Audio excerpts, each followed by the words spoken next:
really makes no sense at all to join a 12-step program and not work the 12 steps, but that's exactly what I did. Not a werewolf. It's not like I turned into an alcoholic every 7 years. I stopped doing what was working and I relapsed. And I think the thing that turned the trick that got me past that 7-year itch, so to speak, and now I'm at 13 years, I think the thing that turned the trick was service. I know now that the disease is progressive and chronic and fatal. Welcome to the Daily Reflection Podcast.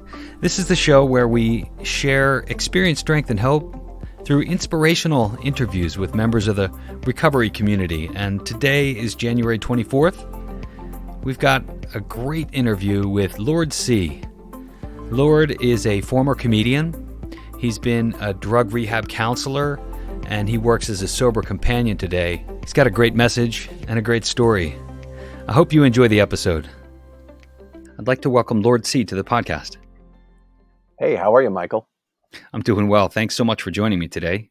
Would you start us off by reading the daily reflection for today? Absolutely. Getting involved. There is action and more action. Faith without works is dead. To be helpful is our only aim. Alcoholics Anonymous, page 88 and 89. I understand that service is a vital part of recovery, but I often wonder, what can I do? Simply start with what I have today. I look around to see where there is a need. Are the ashtrays full? Do I have hands and feet to empty them?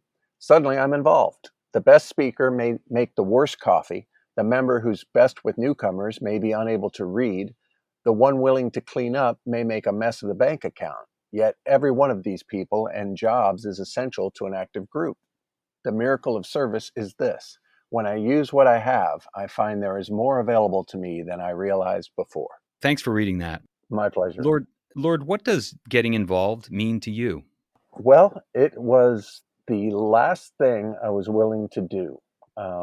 I would not recommend my path to anyone who's new to the program, but I definitely kind of audited the program for way longer than I should have before I got a sponsor and started working the steps. And I consider myself to be an intelligent person, but it really makes no sense at all to join a 12-step program and not work the 12 steps, but that's exactly what I did. And so I just went to meetings and they helped. And but now I'm actually in the field. I work with addicted people, and I know now that the disease is progressive and chronic and fatal. So what worked for me for a while kind of stopped working as well. And the wheels didn't come off or anything. I didn't relapse, but I wasn't getting as much bang for my buck, so to speak. And eventually I did start working the steps, and I got a sponsor and all that stuff. But I relapsed at 7 years twice. And I was coming up on the third time that I had 7 years. And my friends asked me if I was worried. And I was like, no, I'm not a werewolf. It's not like I turned into an alcoholic every 7 years. I stopped doing what was working and I relapsed. And I think the thing that turned the trick that got me past that 7-year itch, so to speak, and now I'm at 13 years, I think the thing that turned the trick was service. And my sponsor knew that. He basically marched me to the back of the room at the meeting we used to go to. And they had a cork board in the back with all the service commitments. And he was kind of a mobby guy. I was living in New York at the time. And he walked me back to the board and he says, you should put your name right here. And I said, oh, I can't because of this and that and this. He says, you should put your name right here. So I was like, okay. So I signed up.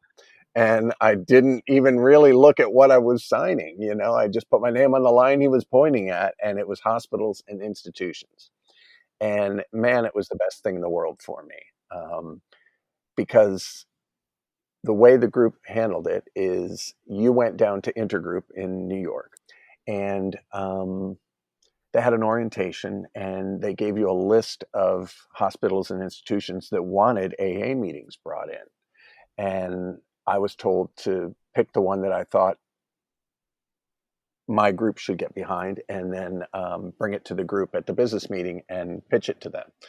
So one of them was Edgecombe Prison, which is a parole violators prison, mainly for guys who aren't paying their child support too. So they would get put back in this prison for 45 days to 60 days and then let back out. And it made sense to me that a guy that's trying to stay sober, that's locked up for 45 days or 60 days, is going to need a meeting more than a guy who's in jail for life.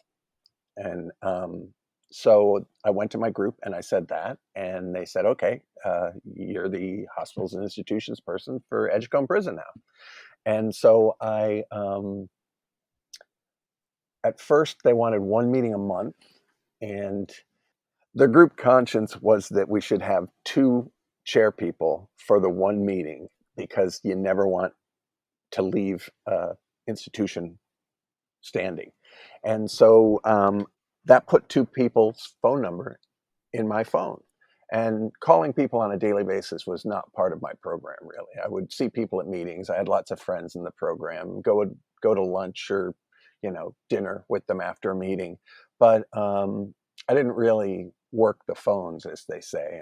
And again, for the newcomer, um, the whole idea with AA is that you make these calls every day to the people that are in your support network, so that you're used to calling them, so that when you feel like you might want to drink, you don't have to overcome your reticence to ask for help. You're already talked to these people daily or every day or two.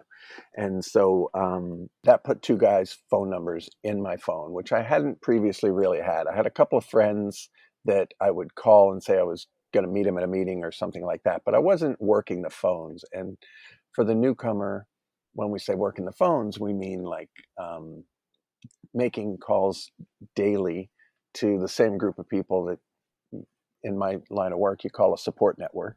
Then you have overcome the reticence to pick up the phone and ask for help when you need help. If you think you might want to drink, the idea is to call another alcoholic and they'll talk sense to you.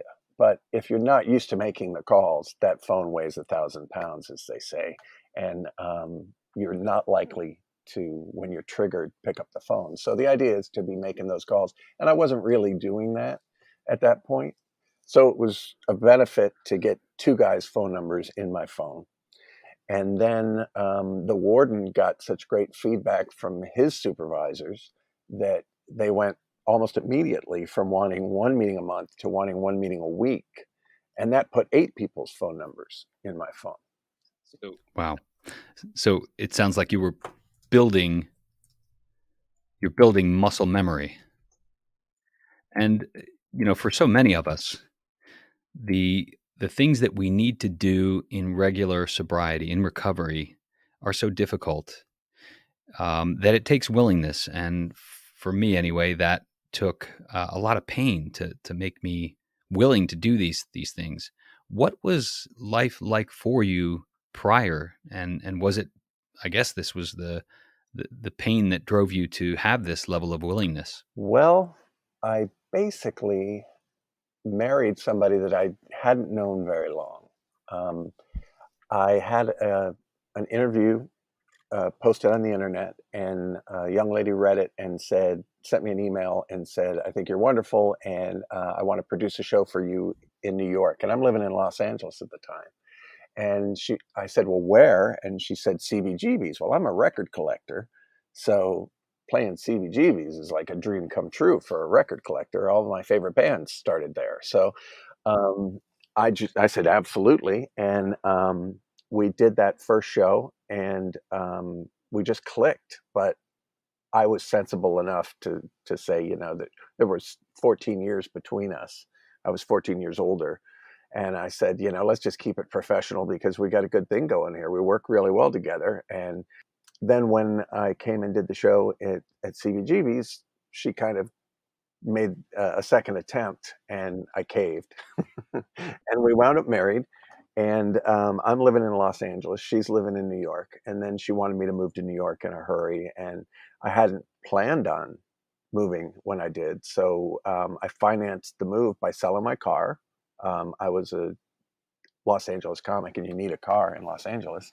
So I sold my car and moved to New York. And on the drive across the US, she stopped returning my phone calls and my texts. So I wound up relocated to New York. And my friend that was making the trip with me said, "Do you want to turn around?" I said, "To what? I sold my car. I need a car in LA. I gave away my apartment. I gave away my television. I just basically dumped everything and went for it." And I figured I just had to go forward. And so I wound up in New York, and my comedy career kind of ground to a halt. And I'm going through a divorce, and I don't know my way around on the subway, even. I'm on my own.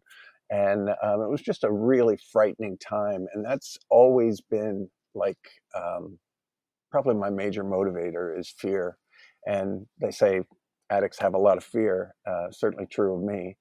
And it can paralyze me at times, you know, but at other times it's a really good motivator. And it's also how I kind of got to where I was connected with my higher power. I had to change careers because I pretty much put an end to my comedy career when I moved to New York. I had to get a job because I didn't have work here. All my work was across the country. And because of the way things shook out, I couldn't book flights and I couldn't rent cars. So there was no traveling to the gigs that I had available to me. And I wasn't getting work in New York. My friend Patton Oswalt did me a huge favor and had me open for him at Caroline's. But, it didn't really set the world on fire. My shows went great, but you can have great shows and still not get anyone's attention that you need to get, you know? And so I had a lot of lucky breaks that I, I just the clock was running, and you can't really capture lightning in a bottle when you need it. And so my comedy career was over. I wound up one of the guys that I would go to meetings with, and he would pick me up and would go to a 10 p.m. meeting. Now, as you know, I met you at a 7:15 a.m. meeting. I'm a little smarter. I recognize that meetings are my attitude adjustment, and it makes sense to go to a meeting first thing in the morning and get the benefit for the whole day rather than go to like a 10 p.m. meeting and feel great for about 2 hours. And so I wound up, one of the guys that would catch a ride with us, with that guy that would swing down and pick me up, was going to school to be a drug counselor. And that was really the only other thing I was interested in other than music and comedy, was recovery. And so I became a drug counselor. And so it's kind of the same thing. I was kind of, I was raised Catholic, so I felt like I believed in God, but I didn't really rely on a higher power on a day-to-day basis. It was more like Santa Claus, when I needed something, I asked for it. And it was getting a job in a treatment center and being in a place with, like, I think we had on the average 30 to 35 kids, and they were 13 to 18-year-old kids. And sometimes somebody wouldn't show up for work or they'd be late, and you're waiting for your coworker to show up and make it at least, 17 to 1 odds. And all of a sudden you're alone with like 30 teenagers that are all addicted. And boy, that'll put you in touch with your higher power in a hurry. And so I would literally get a 5-minute break, go to the bathroom, and pray because I was just undertrained and overwhelmed and, going up against impossible odds. The work that you do during the day or when you work is not AA. How do you separate the two? It's very important to do so. That treatment center that I worked in, I was the only staff member that was still going to AA meetings, and boy, did it show. Um, it was like a high school, really. The staff were like high school kids, and just really reactive, and different camps and cliques. And one time I said, "Why don't we just do what's right for the client?" And they looked at me like, "Are you going to be serious?" I learned really fast that it's totally separate. That if you're attending an AA meeting that's brought into the facility and you're telling a kid to get his feet off the chair, stop messing with that girl, um, you're not attending a meeting, but nobody else seemed to get that. And I think that they were just older and more jaded, and they didn't get that you need to keep the two separate, and I still try to what I do at work, what I do for money doesn't keep me sober. It's what I do for altruistic reasons. It's taking a commitment and bringing a meeting into a prison, or speaking when I'm asked, or whatever. I came up with a form of service that I had available to me because I travel a lot in my work. So I couldn't really take a brick and mortar commitment where I had to like make coffee, because the way my job works, I'm a sober companion, and I'll get a call and I'll be expected to grab a suitcase and leave for 3 months. And so I don't really have sponsees, although I am a member of a lot of people's support networks. And the thing that I came up with to be of service in that job was I make and send out a recovery meme every day, which you receive, and it's just a picture and a little quote. A lot of times, just something I overheard at a meeting, and I send it out every morning around 8:30, and that's something that I just decided that I would start doing, and now I'm up to about, I don't know, 70 people that I send it to, and I send it to people one at a time because I text it, and I don't want it to be a group text where everybody gets the responses. So every morning I send out like 70 texts to sober people, and a lot of times I'll get a text back, "Hey, do you have time to talk?" And so it keeps me connected.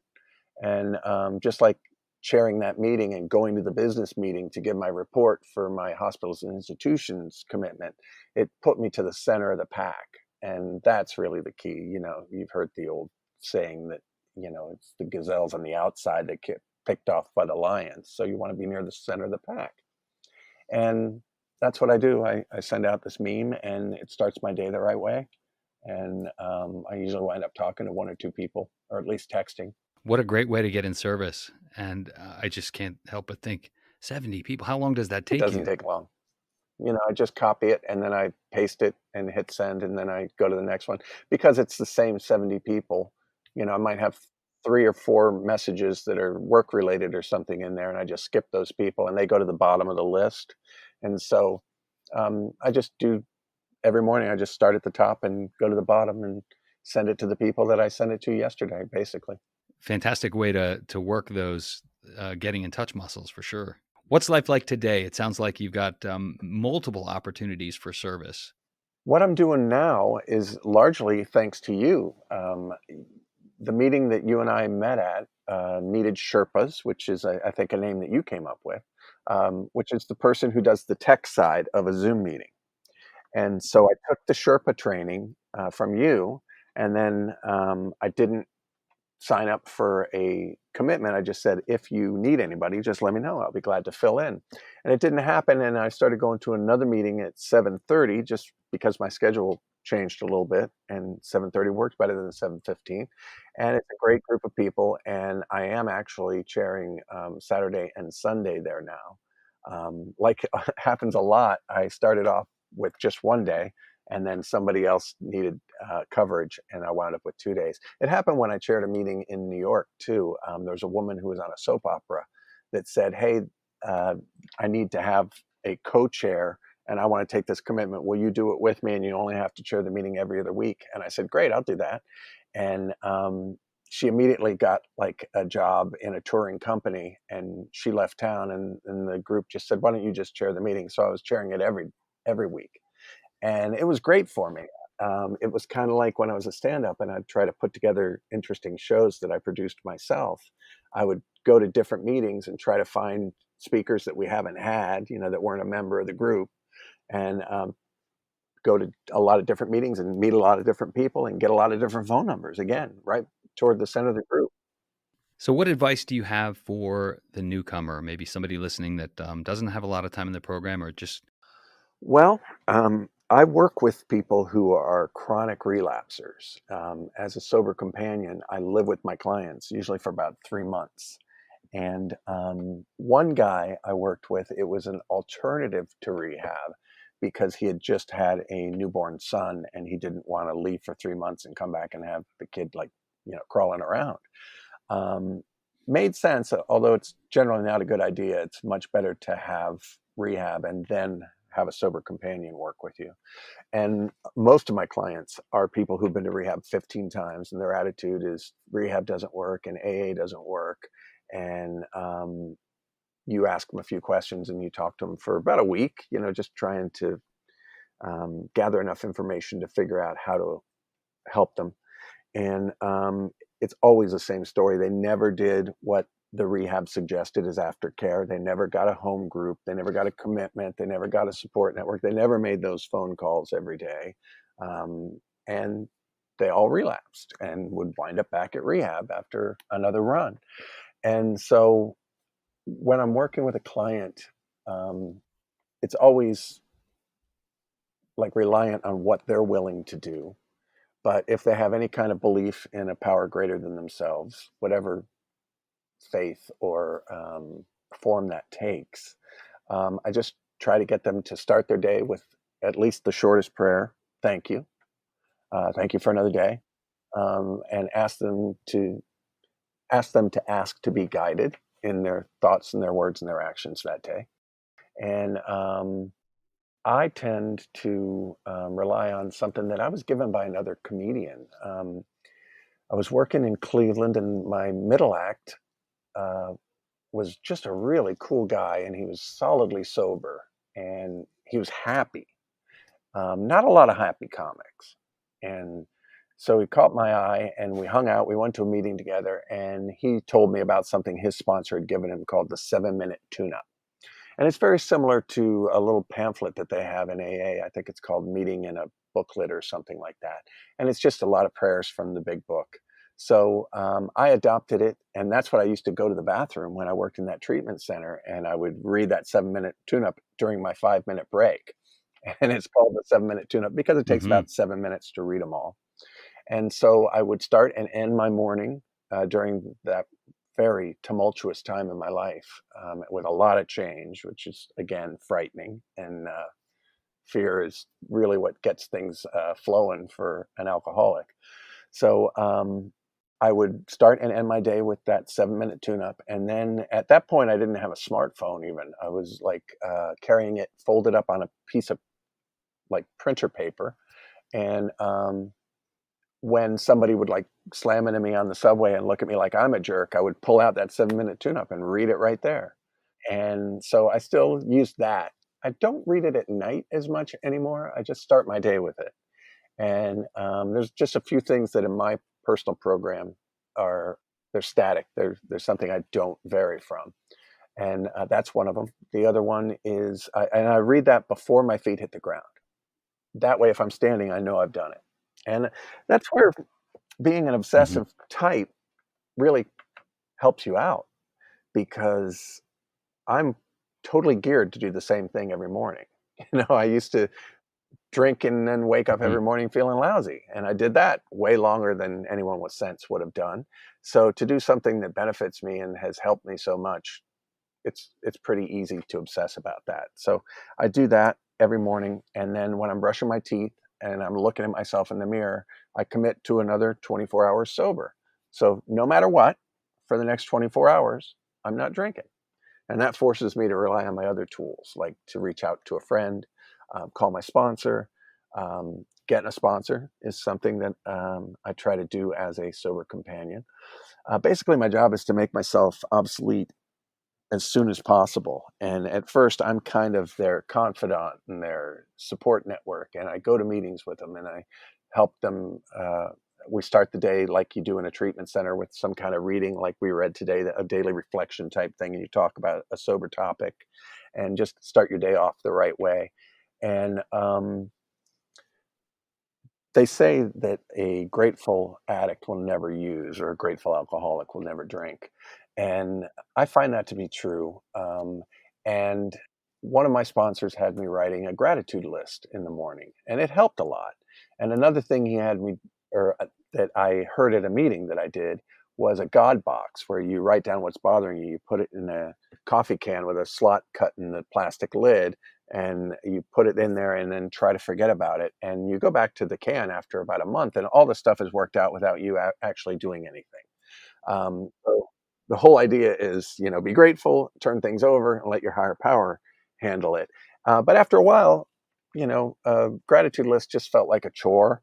So I adapted it a little bit. And what I do now is I say thank you 3 times in the course of the day. Whatever puts a smile on my face, I say thank you for. And it just keeps me in an attitude of gratitude, because I can write that list and then check it off my list of things to do, and then not give another thought to gratitude the whole rest of the day. What a wonderful program, and some great nuggets of wisdom in there. Well, first of all, I want to ask you if you can share that 7-minute tune-up. I want to share that with the audience. Let's see if Absolutely. we can get that out And there. I will, I'll email it to you. How's that? That sounds great. Terrific. Well, is there anything else that you want to share with the audience before we wrap? Just that if I can do this, anyone can do it. I made so many mistakes. I mean, going so long without a sponsor, just relying on meetings, not reading the book as much as I should have. I used to roll my eyes when I would go to a meeting and it turned out to be a big book meeting. So, all you need to know is in that book. If you're a newcomer, you may not know that the first 100 people to get sober using the AA program all kind of pitched in and wrote that book. And it's really the like the guidebook for mental health professionals and addiction specialists to this day. It hasn't ever really been improved on. So as much as you can read that book, I'm a big fan of listening to podcasts or qualifications on different channels, YouTube, things like that. There's tons of things you can hear. Lately, I've been really getting into a guy called Father Martin.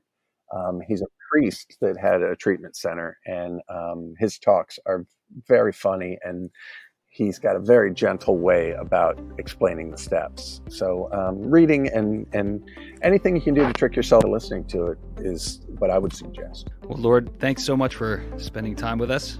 Well, thank you very much, Michael. I had a good time. I enjoyed talking to you. Thanks so much for listening. It's a great conversation with Lord. I'm going to include the 7-minute tune-up in the show notes. They'll be available on YouTube, also on all podcast networks.